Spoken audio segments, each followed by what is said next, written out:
Hi and welcome everybody. My name is Stacia and I'm a library assistant in technical services at the Portsmouth Public Library in New Hampshire. I use she, her pronouns. And for those of you who can't see, I have brown wavy hair, glasses, and my background's just like a bedroom. I'd like to begin tonight with our land acknowledgement. The city of Portsmouth is on homelands of the Abenaki people who have ongoing cultural and spiritual connections to this area. According to tribal oral tradition, Abenaki people have lived in the place now called New Hampshire for more than 12,000 years, since before tribal memory. The Abenaki are part of a larger group of indigenous people who call themselves the Wabanaki, or people of the dawn, and form one of many communities connected by a common language family. Here at the Portsmouth Public Library, we're committed to acknowledging and honoring the human history tied to the land. This event will last until 8:30, and we plan on being respectful of your time. We've turned on subtitles and recording for this event. If you prefer not to see the subtitles, you can select Hide Subtitle as an option at the bottom of the Zoom window. If you have questions about library services or upcoming programs, feel free to ask me at the end, and we're going to hold all questions until the last half hour. But if you have some, you can certainly put them in the chat and we will, distribute them later. And we love hearing from you and what you'd like to see at the library. So I'll share an online event feedback form at the end. Please fill that out and you'll not only help the library, but you'll be entered to win a library book bag. So without further ado, I will present to you Michelle Souliere. Thank you, Stacia. Hi, everybody. My name is Michelle Souliere, and I'm the author of Strange Maine, True Tales from the Pine Tree State, and the book Bigfoot in Maine, as well as the owner of the Green Hand Bookshop here in Portland, Maine. I'm very happy to be here virtually with you guys, speaking to you during the month of Halloween. It's my favorite time of the year, and it's great to be part of Portsmouth Public Library's autumn lineup this year. I've been encouraged to speak by Stacia to speak on the topics of cryptids and ghosts. So this talk is a little double dip of spooky goodness for you guys. We'll start with cryptids, namely Bigfoot, and then move into witchy and ghostly territory from there. The occurrences, I've tried to tailor the talk so that the occurrences in these stories take place nearby where you guys are in Portsmouth, from York County in Maine, all up the Maine and New Hampshire border, and then into Rockingham County where you guys are. So just in general, I've found that the public usually associates Bigfoot with the Pacific Northwest, sometimes the Boggy South, but rarely New England. But most of my work is focused in Maine. As you'll see, some of the cases I've researched run really close to the New Hampshire border. And I'll also give you a little sampler of encounters that tie a little more closely to Rockingham County where you all are, because I also have a friend who is a New Hampshire Bigfoot researcher, Alexander Petikoff, and he's been very nice and generous in sharing his case records with me as well. So that allows me to give you guys some little tidbits from your neck of the woods. And one note, as Stacia mentioned about the Q&A, I'm very happy to talk more about why Bigfoot might be found in our area of New England, but we'll do that in the Q&A after the talk. This talk has more of a campfire story feel to it, so rather than a learning lecture, so I left a lot of that material out of the talk itself. But if you have questions, you can either pop them into the chat or save them until the Q&A, which I think will start at about 8 o'clock, right? An hour into the talk. And yeah, so we'll get to all of those too. So I'll start out by sharing a few interesting eyewitness accounts with you. The first one is In the Path of Something Big. These first, I think, 3 stories come from my book, Bigfoot in Maine. So if you've read them, they might sound a little familiar.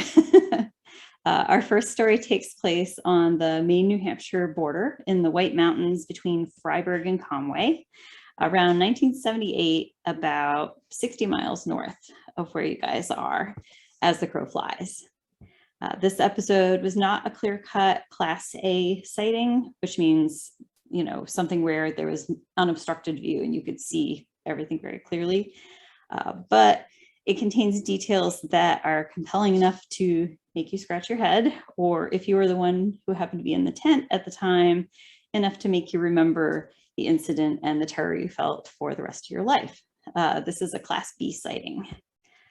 It was late summer, and John Hawkins was done with work for the week. It was time to pick up a lady friend and leave their hot and hectic jobs behind, escaping through Oxford County to the cool, quiet White Mountains for a camping trip. It was high season, and all John wanted to do was get away from the crowds that ironically came to escape themselves, which is the disruptive but economically important cycle of seasonal tourism, which we're all familiar with. He and his date left late after finishing work for the day, driving west as daylight retreated. Darkness falls quickly in the mountains, and it was time to stop while they still could see to pitch their tent. They didn't need much, just a place to lay their heads. They pulled off onto a gravel road, less than 100 yards long, maybe a plow turnoff, which is pretty common in the mountain roads. They headed up a steep game trail and found a tiny level clearing. By putting the tent in, it left just enough room for them to walk around and get the pegs in to hold it firm. They settled into their sleeping bags, and the last of the long summer day's light faded around them. It was sometime after 8:00 p.m. Lying on your back in a tent surrounded by trees is singularly relaxing. Night slowly slips down and tucks you in as the twilight glow ebbs. Something, however, was making a surprising amount of noise on the hill above them. They looked at each other. What is that? Both shook their heads, puzzled. It was so heavy that they could feel the impact of each footfall, vibrating the ground beneath their sleeping bags. John almost thought it was a bear, except for a bear runs on four-padded feet. It sounded much more aggressive than a black bear. Pound, pound, pound. John pulled out his pistol and gave his hunting knife to his companion, telling her, whatever it is, we go out fighting. It came down the trail, past their tent, and gave a grunt of surprise. It almost sounded like a person with a low bull alligator growl to their voice, as it said, "Ugh." They listened, scared to death. The sound had come from high in the air. Whatever it was tall. They heard it reverse toward their tent and stop. What was it doing just standing there? Then it walked around their tent in the narrow margin between the thin nylon walls and the underbrush. It stepped slowly, 1 foot after the other. The nylon above their heads pushed in where its hand rubbed around on it. The thing was huge. John and his friend silently panicked. It circled their tent 4 times with its hand on the fabric high above them. Finally, it paused, and as they held their breath, it went downhill, resuming its interrupted journey. They remained in the dark tent, shaken. John's companion wanted to run to the car, and John tried to reason with her. No, we can't see this thing. We don't know what it is. It could easily attack us on the way down. Let's stay in the tent. Worst comes to worst, I can back it off with a few bullets, but if we go down there, it could be waiting for us. It took them a really long time to get any sleep at all. They had planned to spend the whole weekend in the White Mountains. John said, we just got in the car and got the hell out of there. We rode all the way back to southern Maine, and I don't think we even talked. John recalled when I interviewed him all of this in detail, and he said, we were both shattered. We were so afraid. I don't think we ever talked again. That was our one and only date. It was just out of our world. We just did not know what could have done that. because it didn't fit anything. Looking back, he is tempted to draw conclusions. That thing, it was obvious the way that thing came down that trail in the twilight, that this was its territory. It didn't miss a step. It came down there very fast. The creature was breaking branches as it moved around on the slope, stepping on them as it walked, unconcerned about being heard. It had waited until it started getting dark, so it probably had good night vision too. And the hand pushing around on the tent fabric continues to astonish him. He said, you could see it was a hand. It was huge. It wasn't until 2015 that he began to turn the incident over in his memory again. Some online research provided him with other reports, including Peter Samuelson's 1979 sighting just southwest of John's encounter near New Hampshire's Connor Pond. This gave John some validation. Back then, he associated these creatures with exotic places like Nepal. He didn't think Bigfoot could be local, but things are different now, with finding Bigfoot and others investigating every corner of the US for mystery primates. Today, he's sure he encountered Bigfoot that night. He says it could not have been anything else. Our second story is called Something Watching in the Woods. Our second story takes place a couple dozen miles north of where you folks are in Berwick, Maine. 1977, along the Maine-New Hampshire border at the southernmost tip of the state. Years later, this incident still remains clear in Lynn Collette's mind.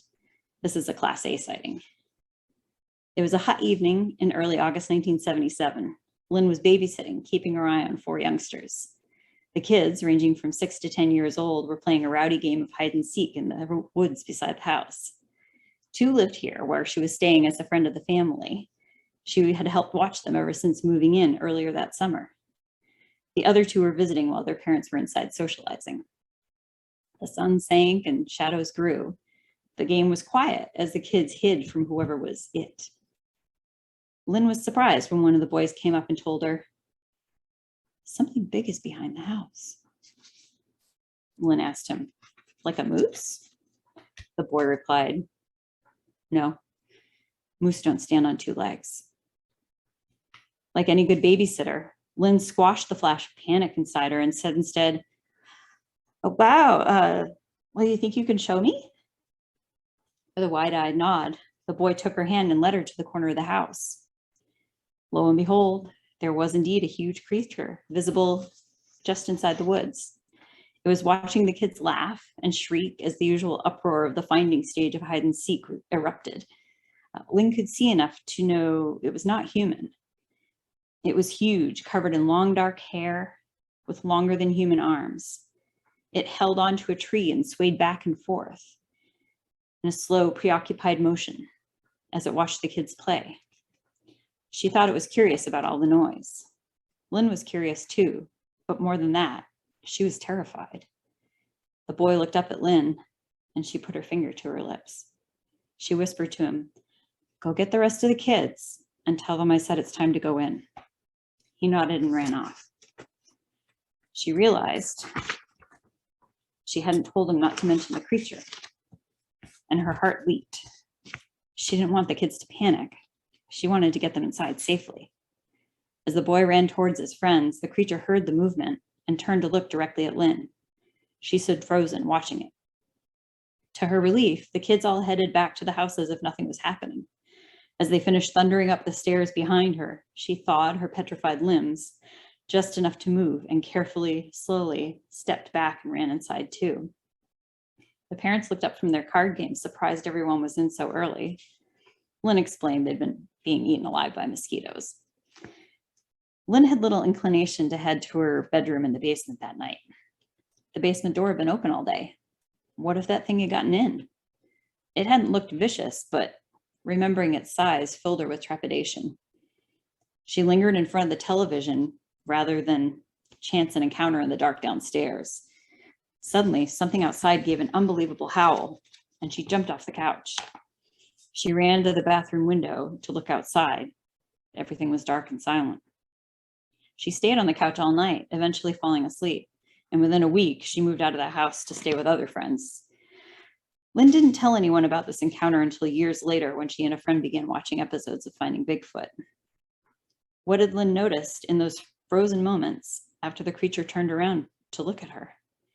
She told me its expression wasn't threatening, just curious. Its face had hair on it, but wasn't heavily or completely covered. The facial skin was dark brown. She does not remember seeing ears and recalls the nose was squished like a gorilla's. The eyes were big. She didn't remember seeing the whites of the eyes, just the impression that the eyes were large. Its body was covered with hair, some matted, deep rust and dark brown, varying between 3 to 8 inches in length. She saw it from the side, and when it turned toward her, she saw some of its front. Its hand, hanging down at its side, was large with long fingers. There were no clues about gender. It looked about 7 feet tall. I would compare its shape to a bodybuilder's, a large, broad chest and slimmer from the waist down. This broadness of form continued up through the neck area where she remembers the hair being longest. Lynn remembers thinking to herself, wow, he has no neck. How is he turning his head? Its posture was upright, but with knees somewhat bent. It was pursing its lips as it watched, like when you throw a kiss, puckering its lips in and out quickly as it watched the children's antics and puzzlement. I asked her if she had noticed any odor. She recalled earlier in the evening, the kids commented on a strong, unpleasant odor, and they had all laughed together when Lynn teased them that whoever got caught first in the game had to find the mess and clean it up, whatever it was. She remembered a prior incident that gained significance in retrospect. She and the boys went to feed some geese at a neighbor's house. The 2 boys rode bikes with Lynn on foot. Heading home, they had asked if they could cut through the woods. As home was so close, there seemed nothing wrong with this. Lynn agreed if they promised not to stop and play along the way, as their father was due home any minute. 45 minutes later, the boys had yet to return. When their dad arrived home, he asked Lynn where they were. When Lynn explained, he panicked and said, "No, they are not supposed to go through the woods. They know better." He took off to find them, eventually emerging with them safe. Taking Lynn aside, he told her the woods were off limits to the boys. There are animals in those woods that can hurt them. They're not allowed in them ever again. And very seriously, he added, "And neither are you. Do you understand me?" Lynn agreed and apologized. Everything went back to normal. The incident wasn't brought up again, but Lynn never forgot about it. Seeing him so visibly shaken was enough to set that rule in stone for her forever. At the time, she assumed he was talking about bears. A few weeks later, after her own encounter, she thought perhaps he had been hinting at something else entirely. Our third story is It Made No Effort to Run or Hide. This is a brief sighting in broad daylight, which rattles the eyewitness to this day. I heard about it from her daughter, and 6 months later, I finally established contact with the eyewitness herself.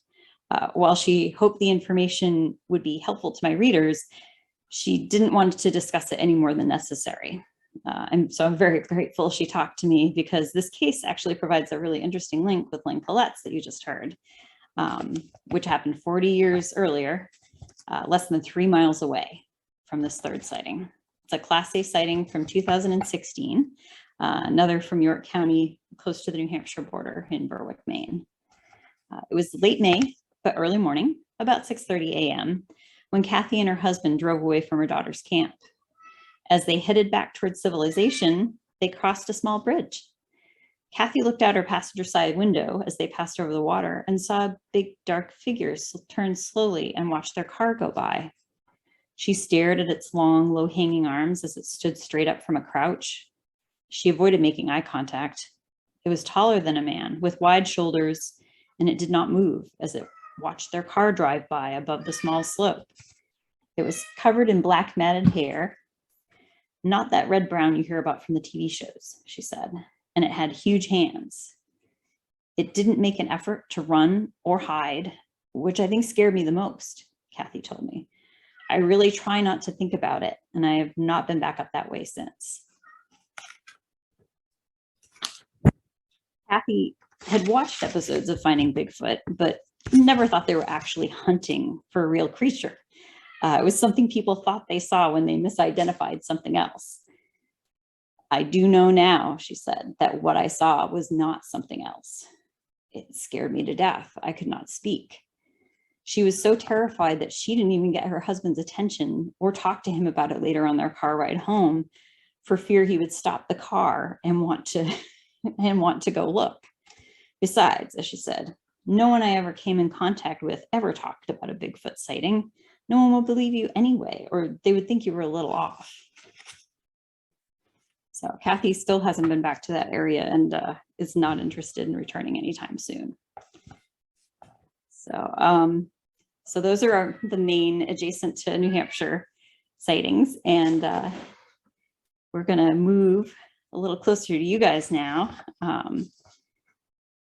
I do have other encounters that I've heard about, including others in Berwick. I think in the 1990s, there were a couple parked in a Lover's Lane area that had basically what they described as an ape creature put its face up to the window of their car while they were fooling around.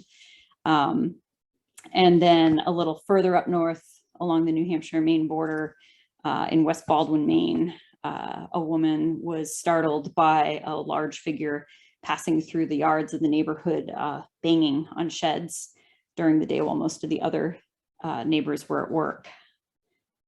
And not 40 miles from your doorstep, there are reports in Maine's York County of regular activity, including a family group of Bigfoot seen by multiple witnesses in one location. But you'll find all that in my book. In New Hampshire, although only a sample of local reports is listed on the BFRO website, that's the Bigfoot Field Research Organization. So even though there's only a handful listed there, there are actually more than 250 reports in their system that have been filed with them that have been backlogged because of the lack of available investigators.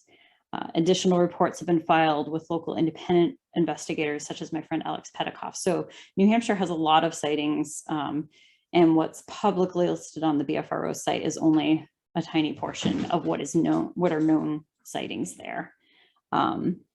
So as you can imagine, it's unlikely that any Bigfoot would have reason to know that there is a border between our two states.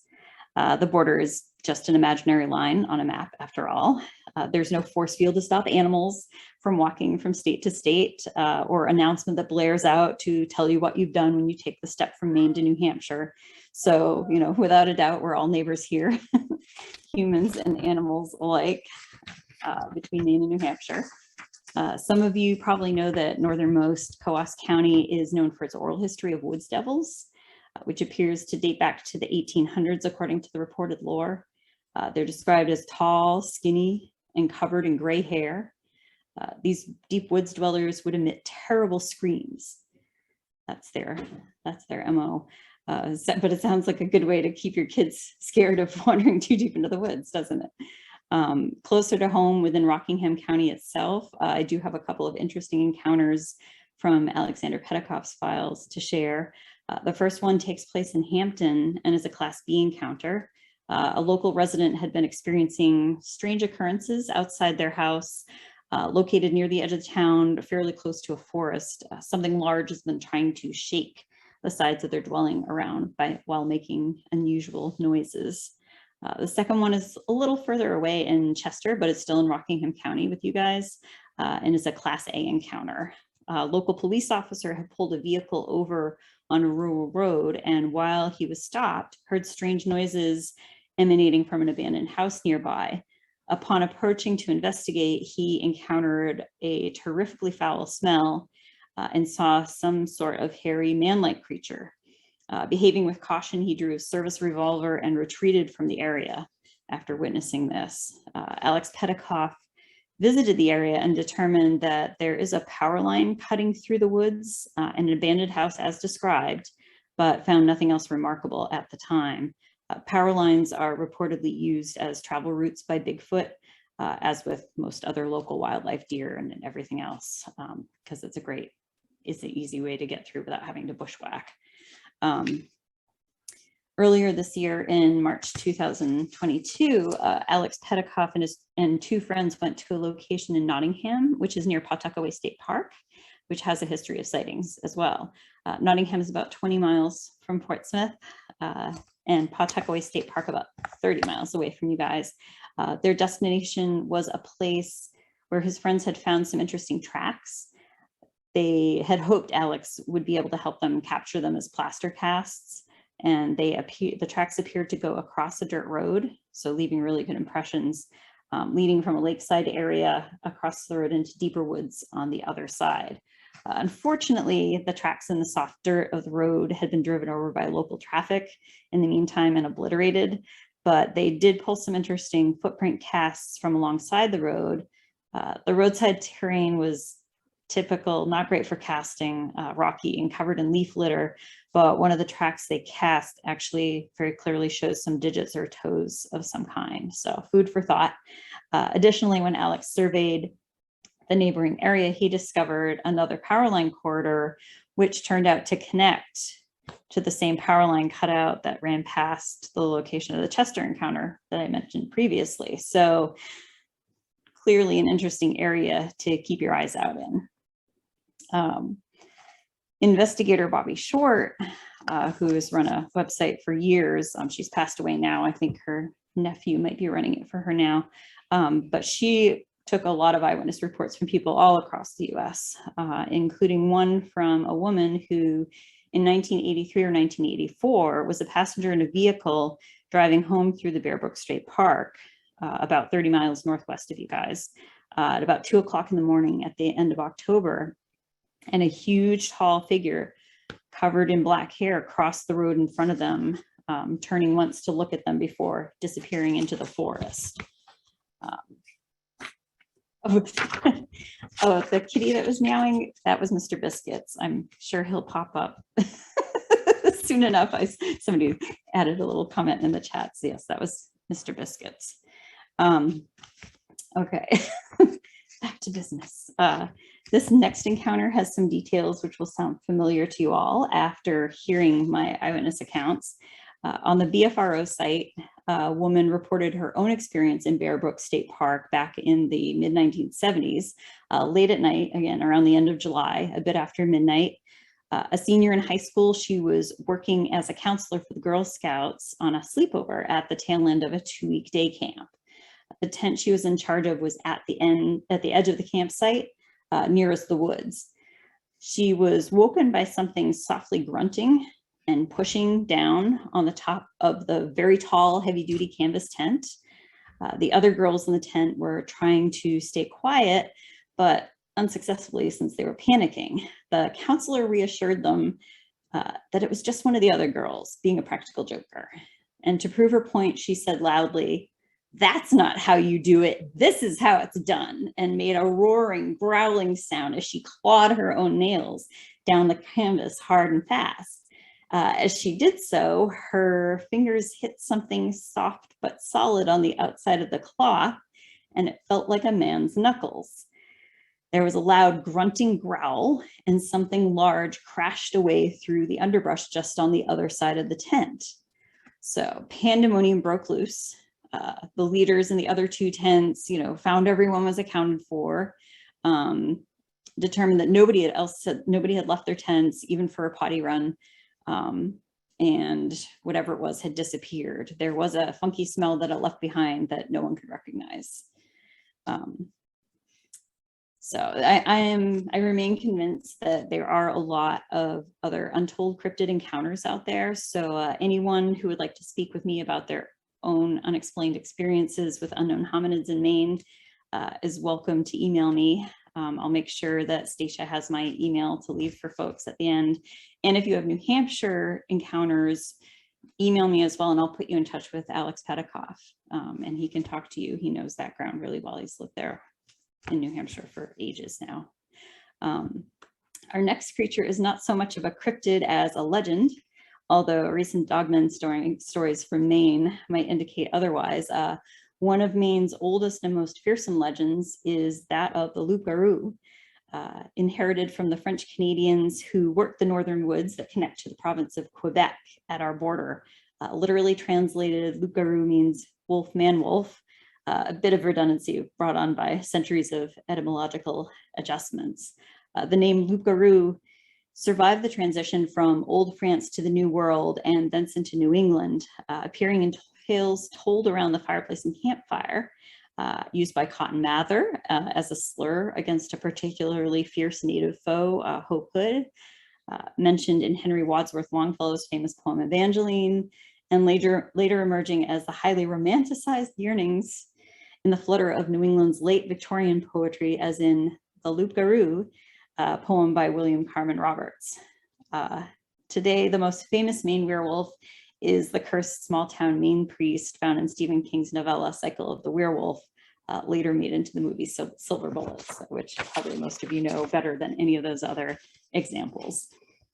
Historically, wolves in any number were the terror of both settlers of the New World and inhabitants of the Old World of Europe. I mean, can you imagine if you lived during a time when walking home in the chilly darkness, you had to worry that you might be ambushed by a pack of roving ferocious wolves before you could get to your door? It seems inevitable that in their supernatural form, they would become symbols of unstoppable ferocity and cunning. In one of many publications by the Northeast Folklore Society called Folklore from Aroostook County, Maine and neighboring Canada, a tale called The Moonlight Night cites the pursuit of a man by a werewolf as he made his lonely way home one night, barely escaping the pursuit of the beastly hunter, which followed him sometimes on 2 legs or 4. The narrator confides that it was the strangest looking thing I ever saw, and I was too afraid to remember what it looked like, conveying the indescribable horror with which his pursuer filled him. The wolf, transmogrified and combined with its anthropomorphic ability to walk on 2 legs, becomes a creature diabolical and beyond human ability to comprehend. The New England werewolf, like its Canadian and European cousins, is a cursed being, usually the object of sorcery, either his own or another's, or the object of a divine retribution for his own horrid deeds as a human. Perhaps the monster also serves to exemplify the settler's fear of the wilderness and the way the wild itself can taint and encroach upon a man's previously civilized nature. In a frontier area where the enforcement of laws and standards is sparse and often limited to the outposts along the coast and rivers, what happens when man is left to his own devices, with only the creatures of darkest fen to influence his behavior? In some cases, do men become the very beast they fear? Perhaps one of the most vivid stories in the early Northeast literary tradition is the story of the Beaufort Luperu, which is found in a book called The Chase of Saint Castin and Other Stories of the French in the New World by Mary Hartwell Catherwood. Herein, one Gaspard, who lives on a lonely farm outside the settlement fort of Beauport on the St. Lawrence River, has a nocturnal visitor who is, the familiar Monsieur Saint-Helene.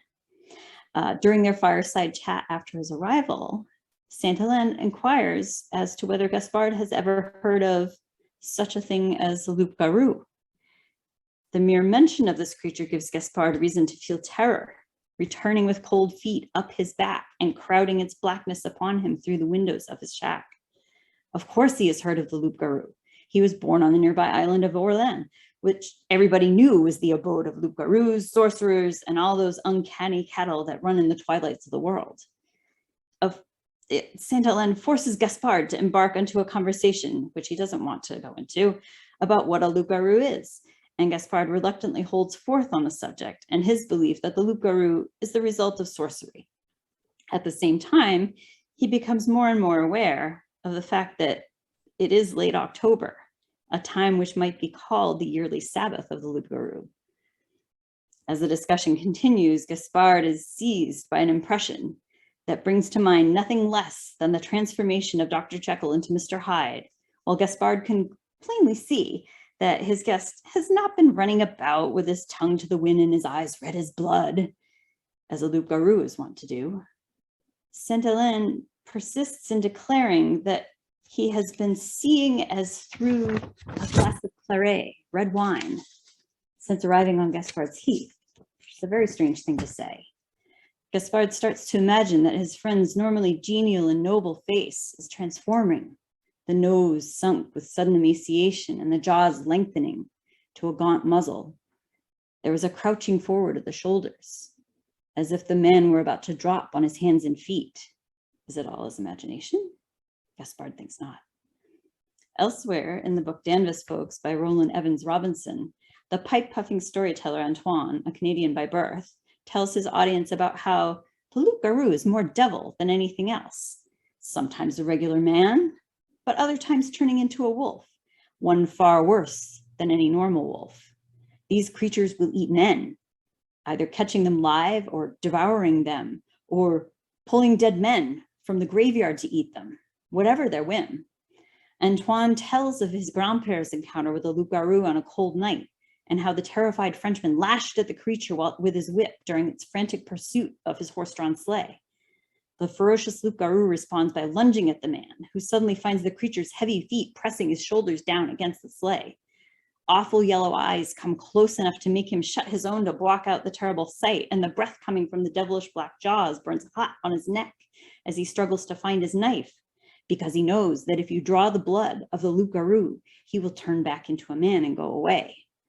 But he cannot find his knife, and is only saved by his clever horse running into the nearby yard of a priest, where holy assistance is found in the nick of time. Like any good storyteller, Antoine ends by remarking about a neighbor of his grandpère who for many good days afterwards carried the mark of a whip on his face. The Folklore of Lower Canada, an article by Edward Farrar in the Atlantic Monthly in April 1882, named two species of loup-garou, one that kills and eats children, and another that, like the feu follet, the will-o'-the-wisps, seeks the destruction of souls. The former is never seen except by children, whose evidence is not worthy of credence, inasmuch as the loup-garou appears to wicked children only. But the existence of the latter has been vouched for by thousands of good inhabitants. The same source wisely reminds readers that back in the early days of settlement, when hard work was often followed by hard drinking, loup-garous were much more numerous than they are today. However, whatever his type, the loup-garou always seems to have a healthy, if resentful, respect for holy words and objects, and cannot violate boundaries protected thereby. So, now that we've got your hair standing on end when thinking about going into or near the woods next time you're out, how about we get your spine tingling with some stories about what might go on in the safety of your own home in nearby towns. First, I'm going to read you a selection from my book from the appropriately spooky chapter titled Places That Go Bump in the Night. That's from Strange Maine, my first book. And then I'm going to share some old newspaper clippings about hauntings from your area, which I'm hoping are obscure enough that none of you have heard them before, some of which are going to go into a collection of ghost stories, Maine ghost stories that I'll be working on after this. So hopefully this will all be a treat for any ghost story enthusiasts in the crowd. While some places create a massive feeling of atmosphere, other places in Maine and New England house hauntings that are a blip on the radar by comparison. I think the majority of haunts in Maine are of this smaller type. In the past, I thought I should leave ghost stories up to the classic Maine supernatural texts like Carol Oliveri Schultz, Ghosts on the Coast of Maine, and the more recent Dark Woods, Chill Waters, Ghost Tales from Down East Maine by Marcus Labrizzi. But in talking to folks over the years, particularly as I started interviewing people for Bigfoot in Maine and other writing projects, I discovered that there's a lot of stories that are waiting to be put on record. They're not in those books. If I don't write them down, they will probably never be written down. They're usually unheard of outside the circle of family and friends where they circulate. So hence my the fact that I am going to write a ghost story book. So this particular one, I heard at home from one of my friends, a roommate for many years. He took the time to write down his recollections for me while I was working on Strange Maine. And he says, I can't remember the year exactly. If I had to guess, I would say it was October of 2000. It was a week before Halloween, and I was preparing my costume. I was going as author Hunter S. Thompson, and I needed his signature patchwork jacket. I couldn't find a replica online, so I decided to make my own. My father had a sewing machine at his house in Auburn, so I decided to take the weekend and work on the jacket there. The house hasn't always been my father's. My grandparents built it in the late 60s or early 70s. They both lived in it together until my grandmother's health declined and she was moved to a nursing home up the street. My grandparents left my father the house in the will, but he couldn't bring himself to live in it, so he let my uncle, his oldest brother, move in. During this time, nobody really knows what went on in the house. What we do know is that shady characters of all sorts were always going in and out of the house, but then one day they stopped. Several days went by and my father hadn't seen any activity in the house, so worried, he sent my oldest brother over to the house to check up on my uncle. Upon entering the house, my brother was hit with the smell of death. He found my uncle dead on the couch, and he had been dead for several days. Months later, my dad decided to renovate the interior of the house and move in. Oddly enough, he renovated the house to look exactly the same. So there I was, sitting at the dining room table with a sewing machine, working on my Halloween costume. And Mr. Biscuits. Although the furniture was new, the house was set up in the same way it was when my uncle was living in it. I had set up my workstation so that I was facing the area where my uncle died. I was the only person in the house, and the house was silent except for the sound of the sewing machine. I was very focused on the task at hand until I noticed, out of my peripheral vision, someone walking from the couch into the laundry room. Startled, I looked up and immediately yelled, "Hello?" I knew I didn't hear anybody come into the house, but I thought maybe I was just too busy or the sewing machine was too loud for me to notice. I didn't get a response, so I got up and hollered, "Dad, hello?" All was silent. So I walked into the laundry room and nobody was there. Naturally, I thought my eyes were playing tricks on me, so I went back to work. Later that evening, my family and I were seated at the dining room table having dinner. And I'm not sure how the subject came up, but our dinner conversation steered toward ghosts. Excited, I interrupted the conversation to tell everyone about what I saw. I didn't get very far into it. The conversation went like this. Me: "I saw something weird today." My brother-in-law: "You saw someone walk from the couch into the laundry room, didn't you?" Me: "What? How did you know?" My brother-in-law: "I've seen the same thing a bunch of times. I think it's your uncle." Me to myself: "Oh, okay, that's rational." After that bit of conversation, I never really felt comfortable alone in that house. I wasn't afraid of being harmed by the ghost. It just felt weird, that's all. 3 or 4 years had passed between my roommate's uncle's death and when he saw his phantom. So far as he knows, he and his brother-in-law are the only ones who have seen him, although he adds, "My sister said she sometimes felt like someone was in the house when she was in the downstairs area where he died, although she never saw anything." The apparition never seemed to want to interact with anyone. It simply appeared like a looped recording, moving from one point to the other in the same place, never making a sound. He says, "I didn't see any details. It was a shadow figure, but it was definitely a person, and it moved at a fast walking pace." When I asked him about why he thought his uncle appeared in that particular place over and over again, he had a good idea as to what would keep him returning to that spot. And he said, "My only guess would be that he was going to the sauna that was in the laundry room that were before the renovations. My uncle had taken all the valuables that belonged to my grandparents from around the house and hid them in the sauna. When he needed money, drugs, or whatever, he would sell them or trade them, pulling them out of that room when he needed them." So the house no longer exists.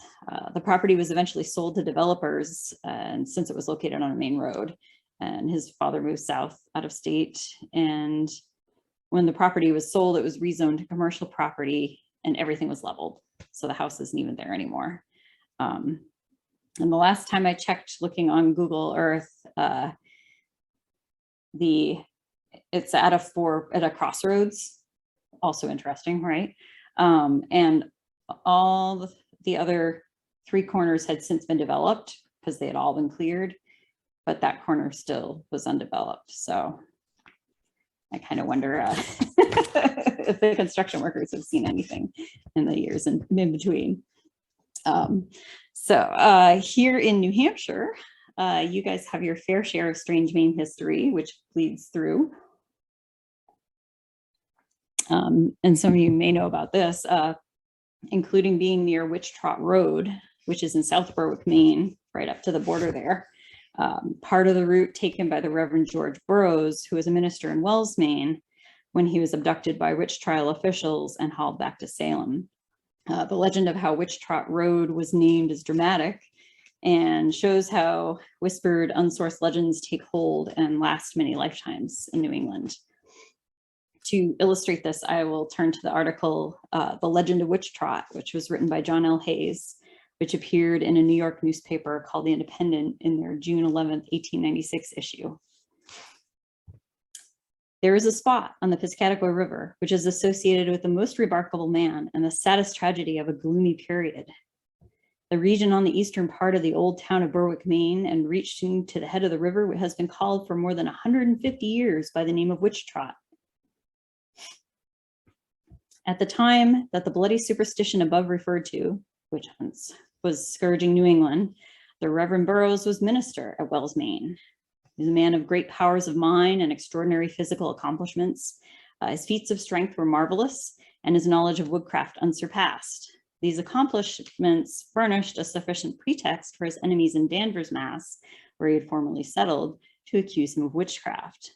Accordingly, a fanatical elder who hated Mr. Burroughs for his contrast to himself, and 2 constables were dispatched to carry him to Salem to take his trial. The constables intended to go to Haverhill and were about to take the usual long and circuitous route through York upon the eastern side of Agamenticus, but Mr. Burroughs told them he would show them a nearer and more direct way. Although they feared to go, they later told people that he had thrown a spell over them which they could not resist, and so they followed his advice. For several miles, they traveled upon a remarkable ridge of land stretching like a huge backbone through the country, which overlooked the woods upon each side. When they left this, a little after sunset, they struck into the dark woods, among which none but the most experienced forester could have found the way. But Burroughs rode on with perfect confidence, seeming to be familiar with every foot of the ground over which they rode. The shades of evening were now fast gathering about them as they pursued their gloomy way. It was a wild and desolate scene. As far as the eye could reach, upon either side stretched the interminable forest. The dark pine and hemlock hung over their heads, and the howl of the wolf and the wildcat fell ominously upon their ears. It was a fearful thing to be alone with that awful man to whom the spirits of evil were subservient, because that's what they believed about Burroughs. This was just the beginning of the horrors of the night. A darkness deeper than that of evening began to throw its curtains over them. A cloud of fearful blackness rose rapidly from the west and hung its death-like pall over their heads. The stillness of the grave brooded over nature. The scream of the owl was hushed, and the wolf lay still in his lair. The affrighted men felt the air thick and heavy with the sulphurous fumes which they believed arose from the pit of despair. The pall of darkness swathed them still more closely, and now a roar as of advancing hosts swells through the forest. On comes the storm. The mighty pines bend before its power. The thunder is crashing in the sky, and the fires of heaven gleam with awful brightness. But still the minister kept on his path as if he trod the highway at midday. And as the lightning's glare disclosed his form, they beheld his head uncovered to the storm, while a smile of lofty and unearthly inspiration seemed to play upon his features. A crash more terrible than any they had heard seemed now to rend earth and sky. A lofty pine shivered above their heads, and the fragments flew over them. For some minutes they were utterly bedazzled, and now they felt their horses borne along by the rapidity of the wind. The spell of the wizard indeed called the fiends to his aid, who were bearing them onward in their arms. Yet strange as it was, their horses never broke into a gallop, and their motion beneath them was of the same trot to which they had before been moving. Yet on and on they went. They seemed coursing with the lightning. They would hear the thunder above their heads, and in a moment its roar was pealing miles behind them.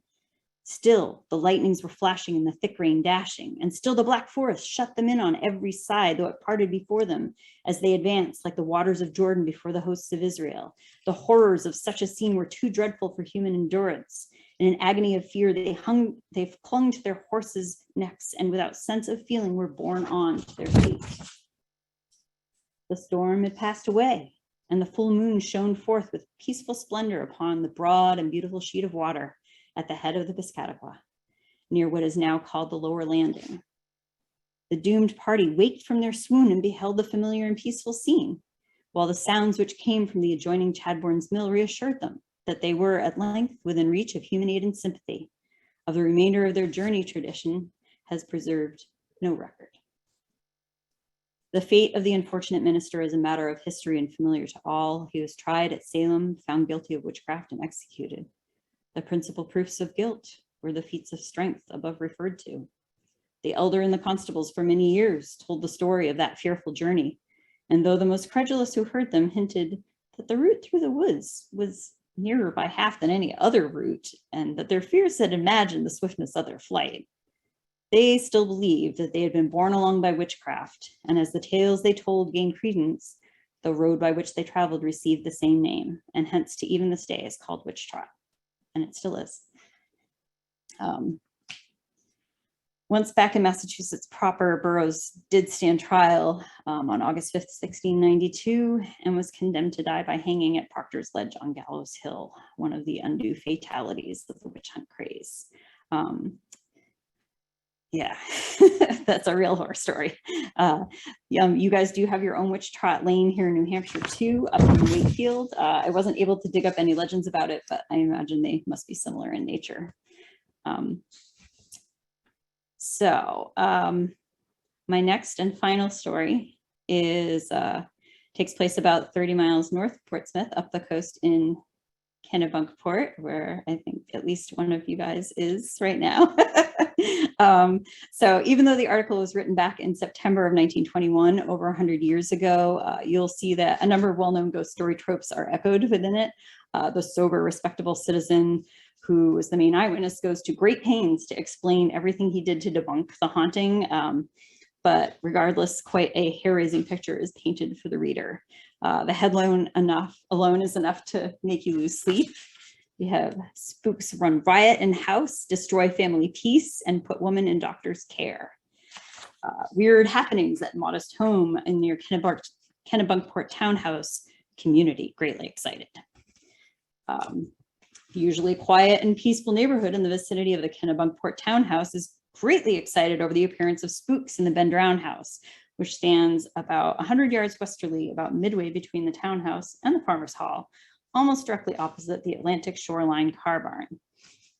The house is a 1.5-story frame building, partly hidden from the roadside by a number of trees. Arthur Harriman, a night watchman at the car barn, has occupied the little house for about a year with his wife and 14-year-old daughter. Nothing out of the ordinary occurred until Harriman began his duties as night watchman about 1 month ago. Since then, most extraordinary things have happened. As a result of them, Mrs. Harriman has been frequently in hysterics and is now with her sister in Kennebunk. She is under the care of a Kennebunk physician, suffering from a serious case of nervous prostration. The daughter also has been considerably affected by the strange happenings in the house, although not as badly as her mother. The first appearance of the spooks was noticed one night about 4 weeks ago and has continued off and on up to last Tuesday night, which was the climax, according to Mr. Harriman. The knocking would always be on the walls next to where Mrs. Harriman lay or stood. These are places in the chamber room and then later the dining room, where Mrs. Harriman's bed had been removed from the chamber after one of her more trying experiences. Mr. Harriman was at work with Al Potter of Biddeford, who is also employed at the car barn nights. It was midnight and Mrs. Harriman and her daughter were in bed. There was a mysterious knocking, and then plastering was knocked from the wall of the room onto the bed, while a washstand was knocked over on its side, strewing the articles on it across the floor. A chair was toppled over to lay askew. Mrs. Harriman and her daughter, both greatly alarmed, screamed for help, and her husband and Mr. Potter rushed from the car barn to the house and found a terrible state of affairs. Mother and daughter were in a pitiful condition and thoroughly frightened.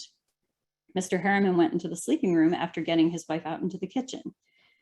I don't believe in imagination or any of that foolish stuff, but as sure as I stand here, the rug on the floor commenced to puff up and down on the floor in front of me, said Mr. Harriman to the Biddeford Journal man while standing in the room where it all took place Thursday evening.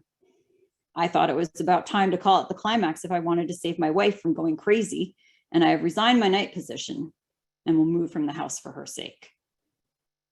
Mr. Harriman quieted his wife Tuesday night and heard her story of the strange things that had been happening, but a careful and thorough investigation which he made brought no results. At first, he thought a rat or some other small creature had been the cause of the mysterious knocking and of the extraordinary stunts of the bedroom rug, but he could find no evidence that such was the case. Moreover, while he was soothing his wife and going through the house with his lantern lighted, the knocking on the wall was resumed. He could hear it distinctly, for it was loud and regular. There would come a rap, rap, rap on the wall next to the bed, then utter silence for a minute or two, when the knocking began afresh. This sort of thing went on for half an hour, and then the spooks, if such they were, suspended operations for the night.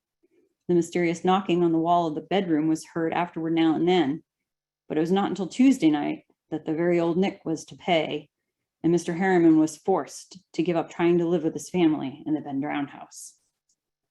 The bedroom in which Mrs. Harriman and daughter had been sleeping looked as if a cyclone had struck it.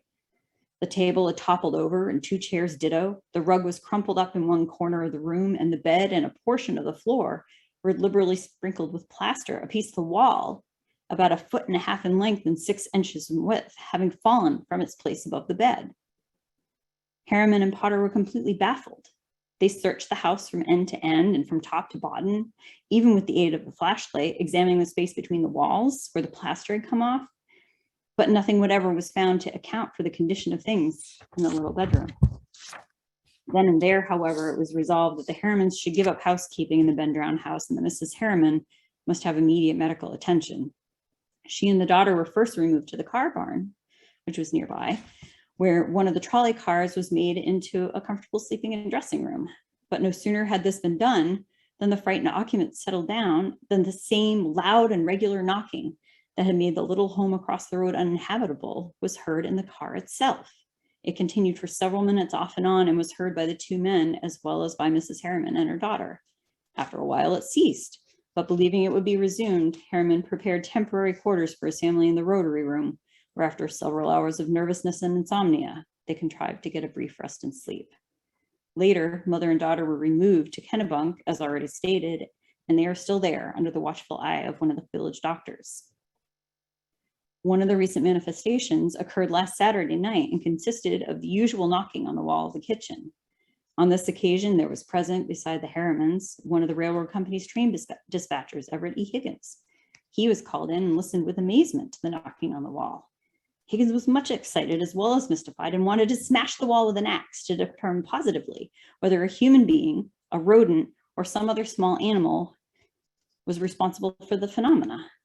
He had to admit, however, that there was no possible explanation of the knocking. No human and no animal had been the cause of these peculiar performances. And neighbors are greatly excited over what has occurred and visit the little haunted house day and night now. Harriman has given up his job as night watchman and is now employed by the railroad company on an outside job days so that he may be with his wife nights. He sleeps in the Drown house part of the time and is still a tenant, but his domestic affairs are at 6s and 7s. A strange feature of the demonstration is that they never occur unless Mrs. Harriman is present, and usually when the husband is present. The Harrimans are persons of respectability and are esteemed as good citizens and neighbors. Neither Harriman nor his wife is particularly superstitious. Another trying experience related by the Harrimans was when one night Mrs. Harriman saw the door leading to the cellar open slightly, and she threw herself against it. It reopened 3 times until she finally put the back of a chair under the knob. Next, efforts were made by this disembodied force to open another door in the same room, and all the time, the knocking in the wall continued.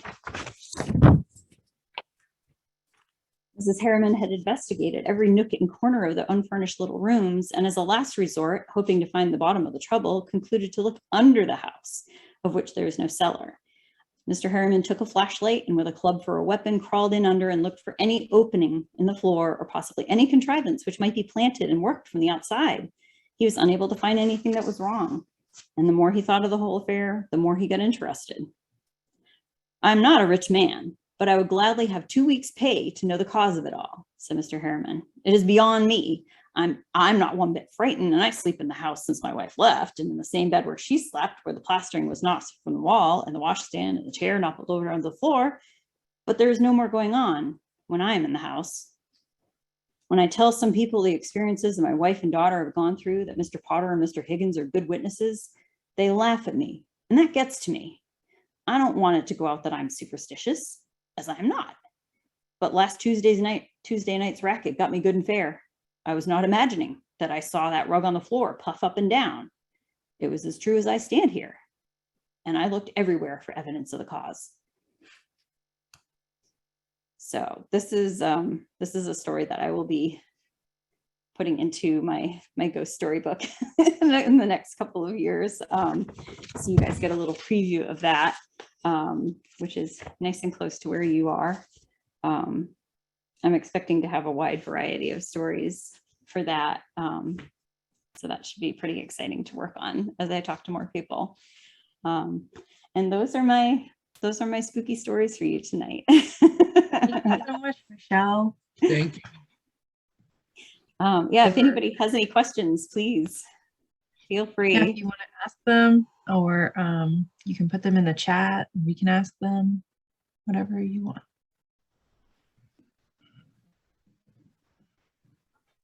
And you all did get to see Mr. Biscuits, as it turned out. He was good to his word. He showed up.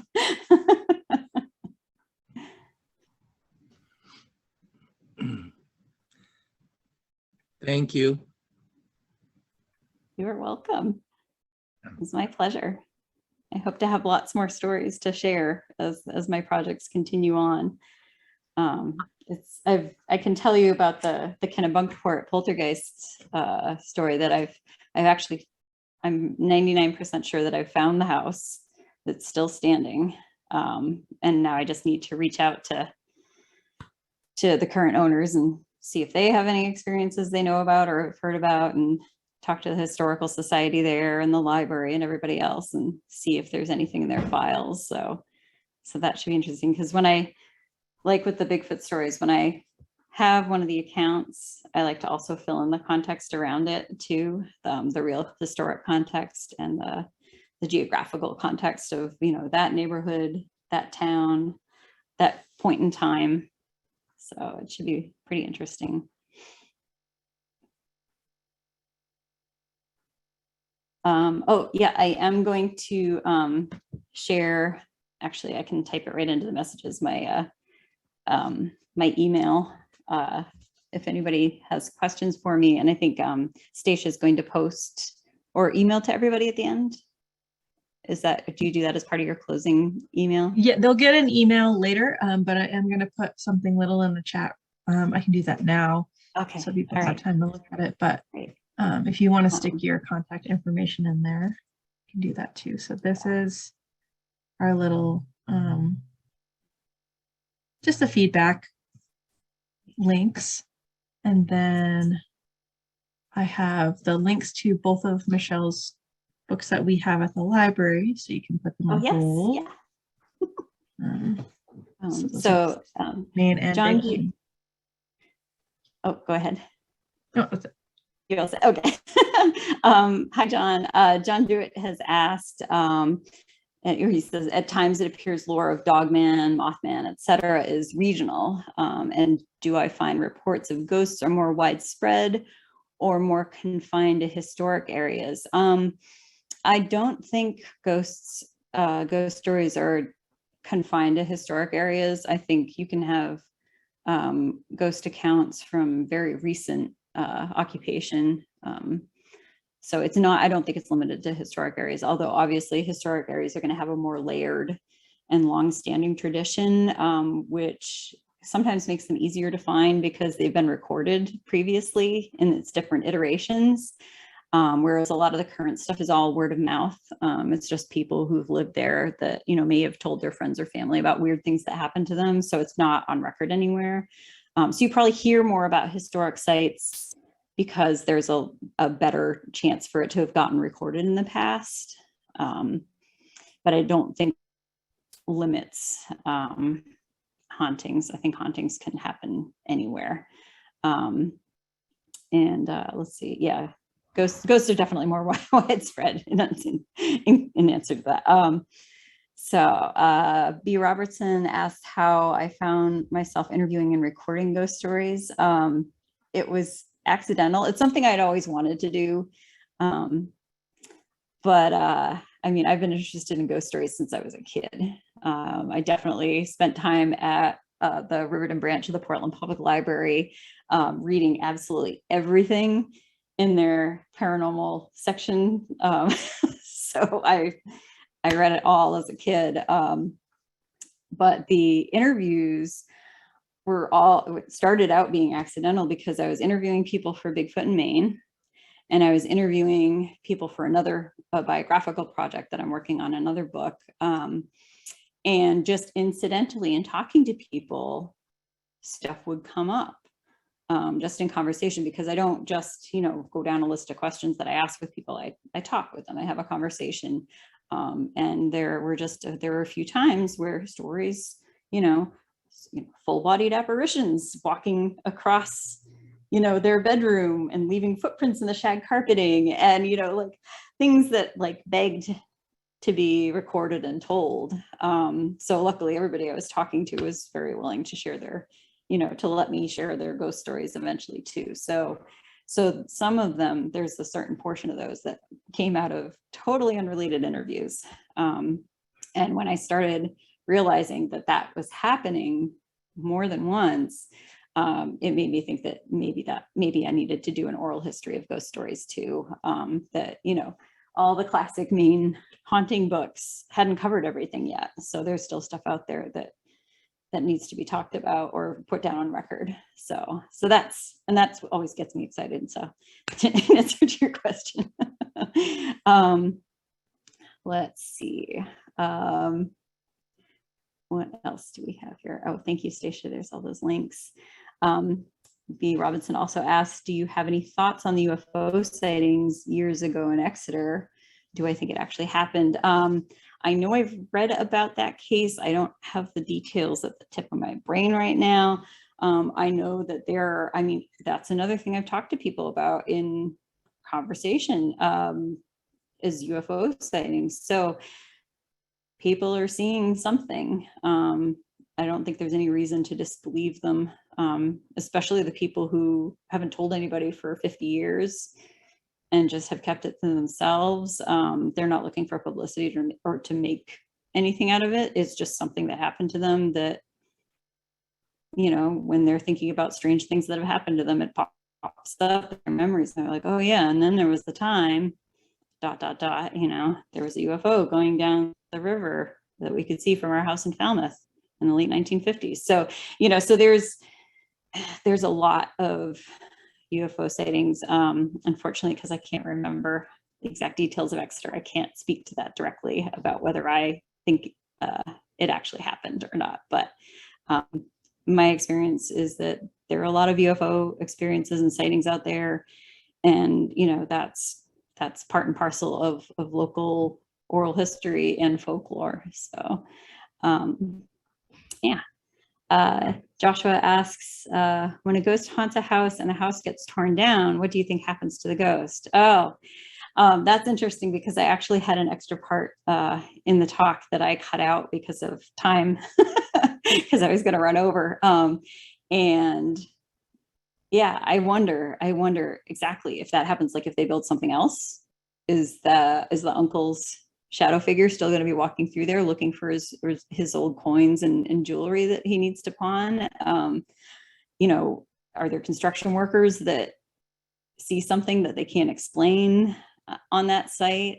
Yeah, I definitely wonder. I think, just based on known and recorded lore, there are people who witness ghosts and experience ghosts, or what they think are ghosts, in locations where the ghosts, when they research it, they find that the ghosts are tied to a prior iteration of the house, like a totally different dwelling maybe not even exactly on that same foundation that the current house is on. So I think, sometimes, whatever these are, spirits or whatever they are, or just a recorded memory, who knows, they're sometimes tied to the land, and not just the house. So, which is unfortunate to think of them lingering on when they could, be going off, wherever they need to go. But, like with my friend's uncle, there's unfinished business.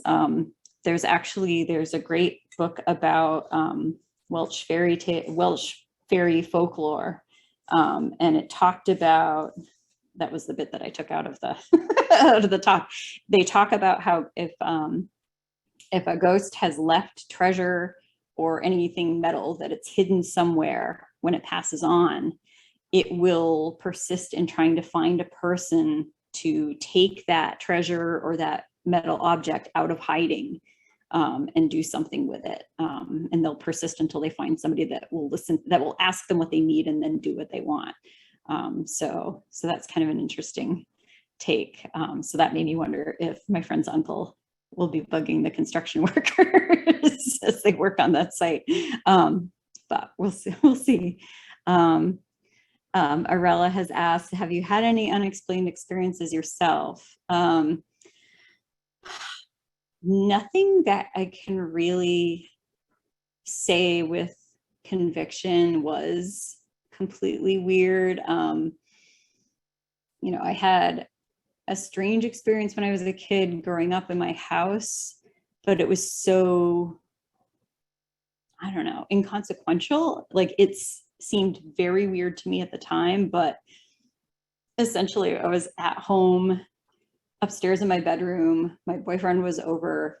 It was a weekend day, so all the family had been there, and then they all left to do something. And when we came downstairs to go elsewhere ourselves, because I think I had to go to work or something, the kitchen light was on. And if you knew what growing up in my family was like, you turned off every light all the time. We were super thrifty.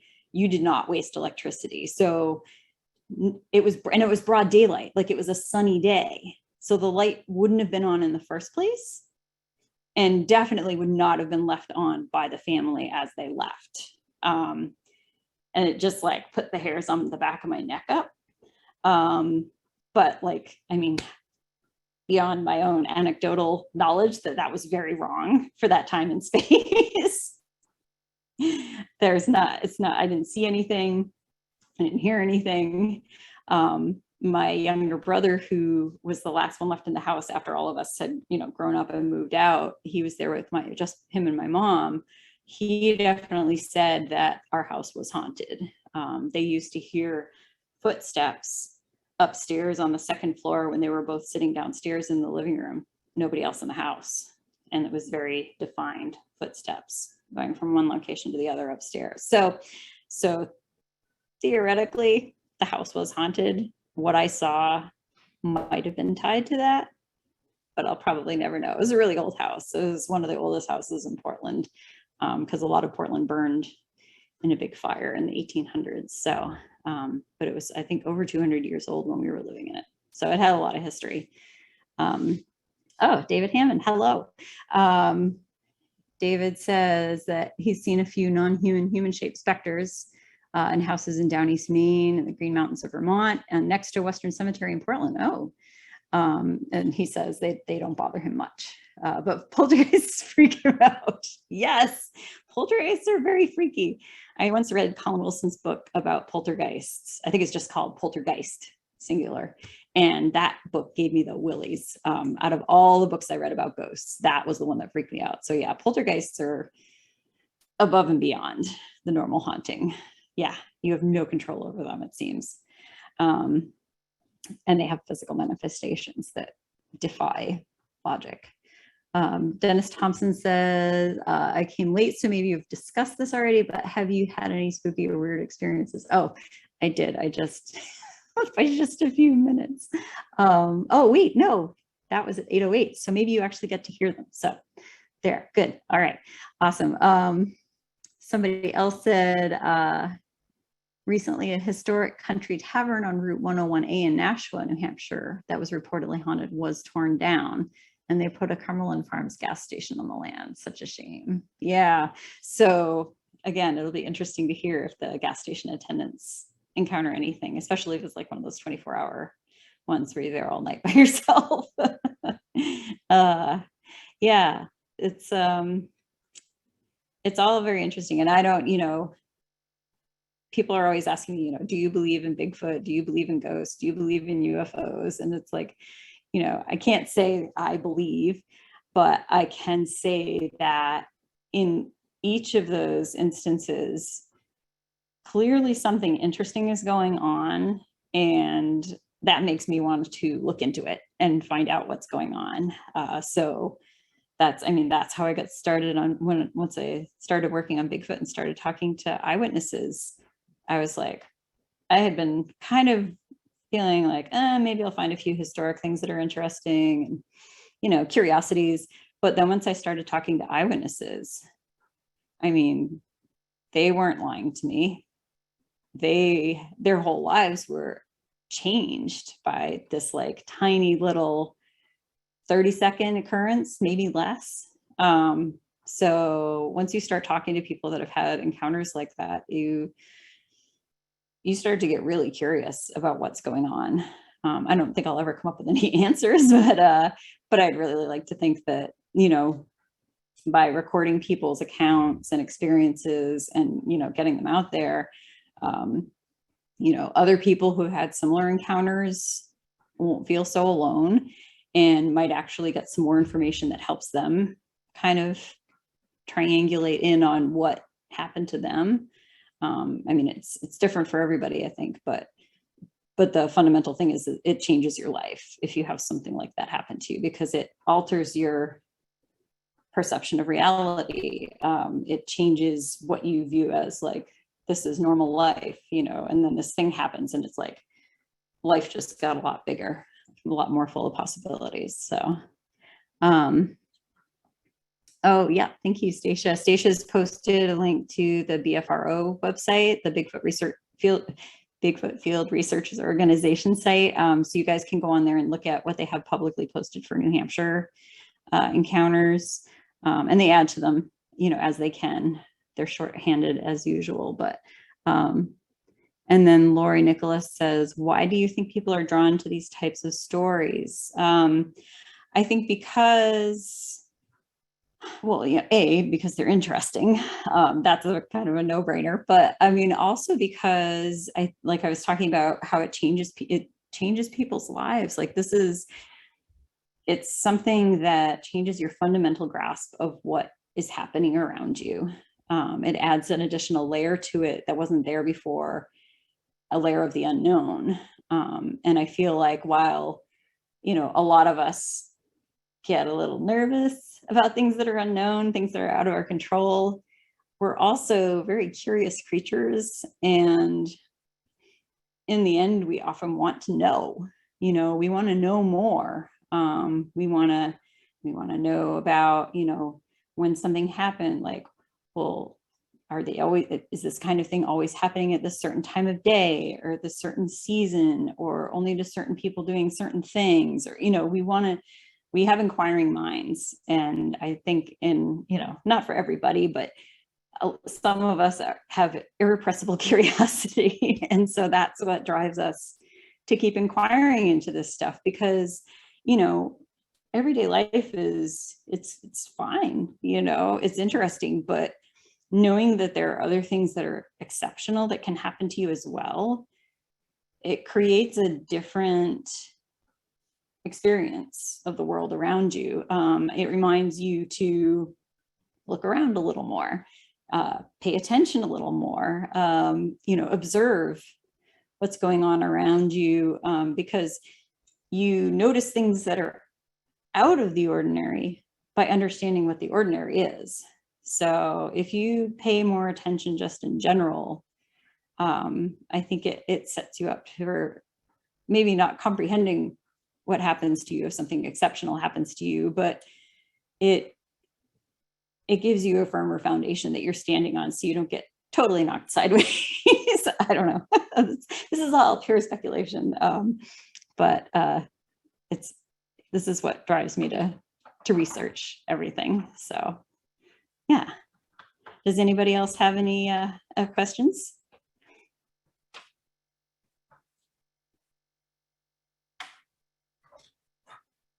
I think we're good. Okay. Yeah. Thank you so much, everybody, for coming. Thank you to Michelle. That was amazing. I'm just so thank happy. you. So Well, thank you if for inviting everyone me. could, look at those links and maybe if you want to win a book bag, fill out the form. That would be great. Thanks everybody for coming tonight. Thank you. Everyone.